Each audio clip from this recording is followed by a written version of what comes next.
Alright, Trigger Todd here. Time for another video. I mentioned it about a week ago. I've been slow to get this video out, mainly because it's a developing story. But let's talk about what I accidentally bought online in an online auction and the drama that ensued afterwards. Alright, here we go.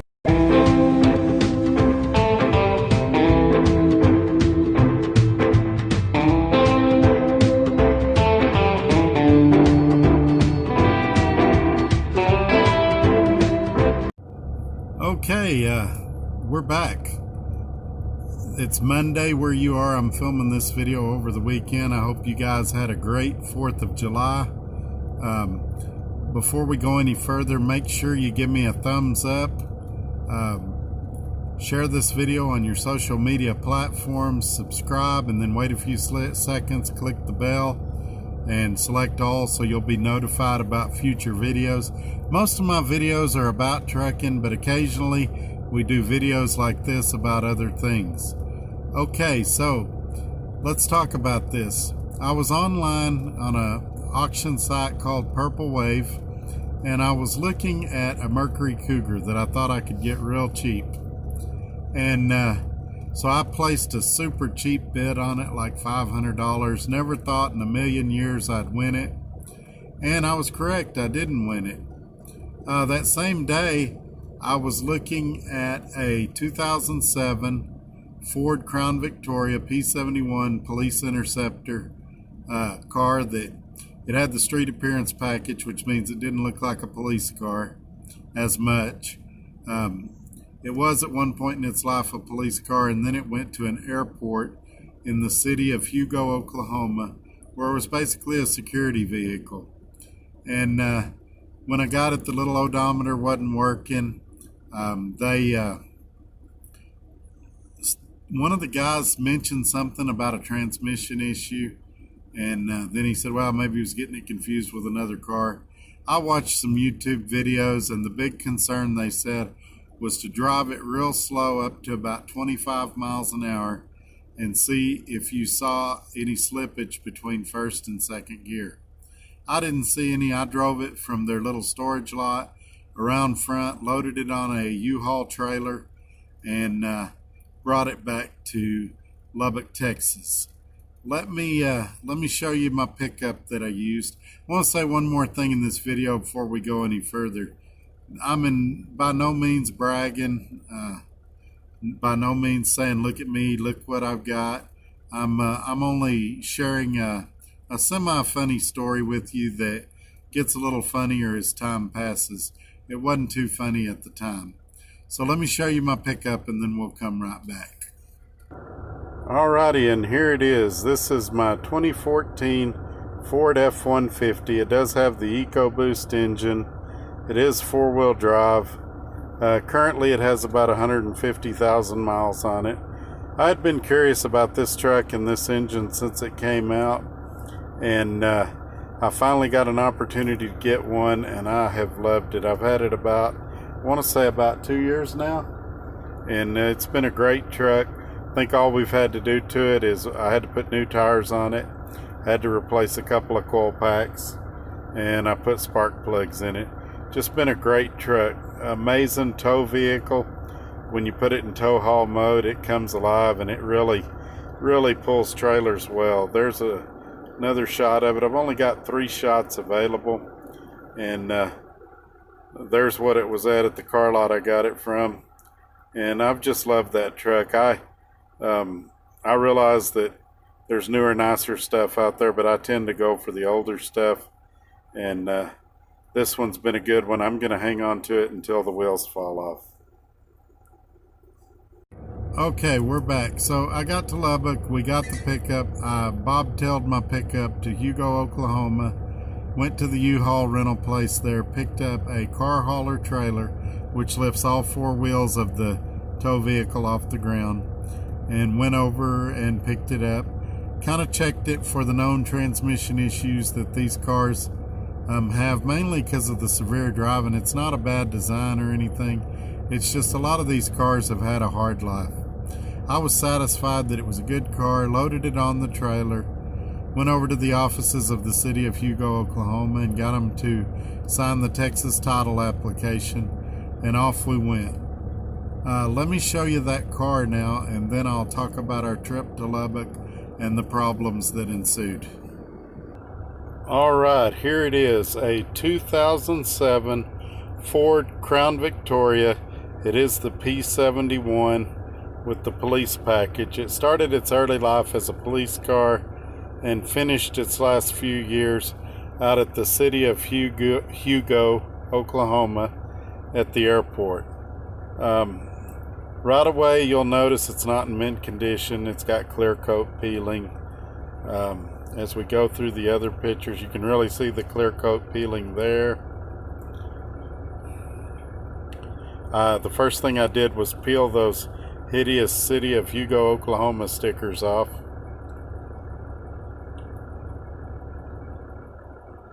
Body's in pretty decent condition, just that paint is in bad shape.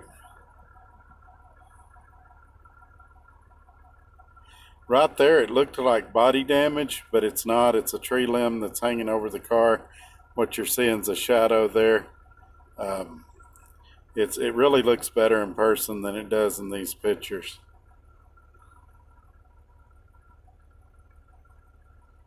Door panels are in good shape.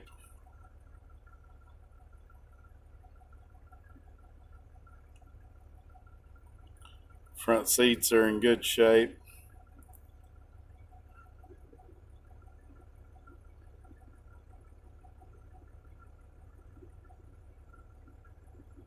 The floor was not this dirty when I got it. I don't know when these pictures were taken, but it was actually in better condition than this when I picked it up.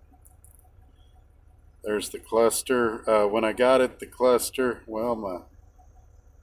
the cluster out there where the odometer shows how many miles is on the car was not lit up. I did get that fixed. It's got 94,000 on it. It also has cruise control, which is rare for these cars. Many of them do not have cruise control, so I was definitely happy about that.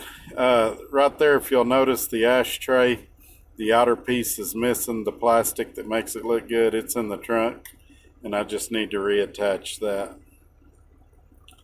Of course, they put basic radios in them for cops.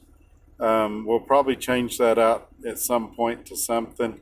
Haven't decided yet if I'll put an aftermarket radio, or like on eBay they have some that are just like this with the auxiliary port on them, and I may go that direction. Little undecided on that. Here's the back door panels. As you can see, those look good. No problems there. Seats are in great condition. There's some more door panel shots. Really a lot of door panel pictures.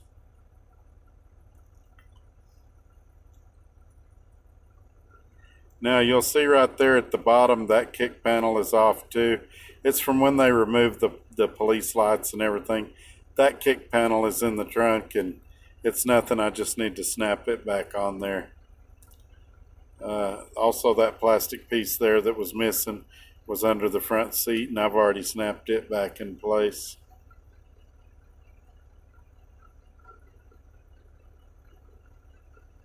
There's the engine. Engine sounds really good. It's the Police Interceptor engine.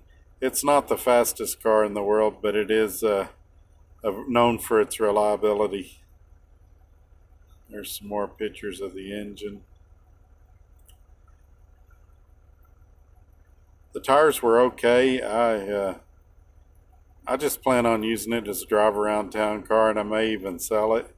So I wasn't too concerned about that, but they're in decent shape. I've seen better, I've seen worse.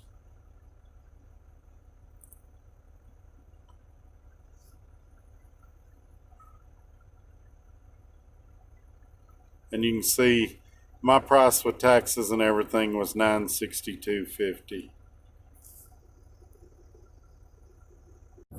Okay, now that you've seen the car, it's by no means in mint condition, but it's a nice car. I've driven it a little.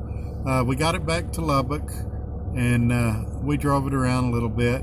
I went and got temporary tags for it the next day, put liability insurance on it, things like that. And I started noticing a little hesitation in the transmission. When you'd pull up to a stop sign, it's like it would pop into neutral, and then when you went to take off, it's like you could feel it click into gear and go. So I knew there were some internal problems. Now, you may have heard me mention in previous videos, I've got my oldest son is a diesel mechanic. He also worked at dealerships for a few years. He's certified in Ford and Dodge, and he's a pretty good mechanic. So I took it down to him, and we went for a drive. It was me, my wife, him, his girlfriend, and her youngest son, which, how old is he? 4 or 5? He's like 4 or 5 years old. We get out, and all of a sudden the transmission starts slipping bad, and all we've got's reverse. Now, we're in a small town in West Texas. We're not in Lubbock, no traffic. So, well, we were actually in my hometown of Tahoka. And so we were going to drive it in reverse back to Tahoka, or I mean back to his house. Reverse went out too. So a friend of his was passing by on a four-wheeler, and he got them to give him a ride to his house. And he got a lawnmower of all things, and we drug it to his house with a lawnmower. Now, I know if you're thinking that's redneck, you are correct. So we did get the car to his house. The next day, he and I went to Wrench Apart in Lubbock and pulled a transmission. Well, that's not true. We actually pulled 2 transmissions. We pulled the first one after we got it down, looked inside the transmission pan and everything. We decided we'd look and see if there was a better option. We found another car that looked like a better option, and we dropped that transmission. But we had pulled the first one probably 3/4 of the way before we moved to the second car. We went past 6 o'clock, so the wrecking yard was closed. They were waiting on us, and we were literally dragging the cart to the front as fast as we could. It's out there on gravel. We were bruised on our backs and ribs, so the next day we didn't work on it at all. And the next day we didn't work on it at all. This was a Saturday and a Sunday. Monday I had to leave. So I really wanted to help him put the transmission in, but I was just as sore as he was, and he worked a lot harder than I did, but he's used to a lot more manual labor than I am.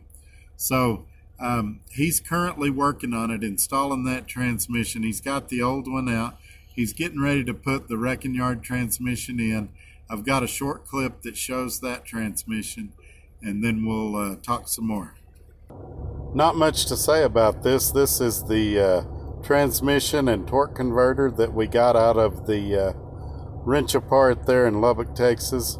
It was a super hot day for my son and myself and my wife and his girlfriend. We baked in the sun, we worked like dogs, and we finally got it out. It was far more effort to get it out than what's usually required to get a transmission out. Currently my son is in Lubbock installing it.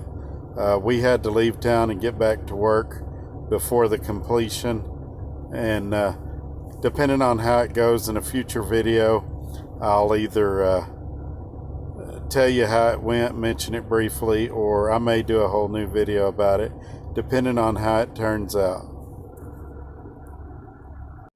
Alrighty, so now you've seen the transmission. We have already had, he sells cars sometimes on the side. He had a guy come to his house and already offer $4,000 for that car that I paid $900 and something for with tax and all.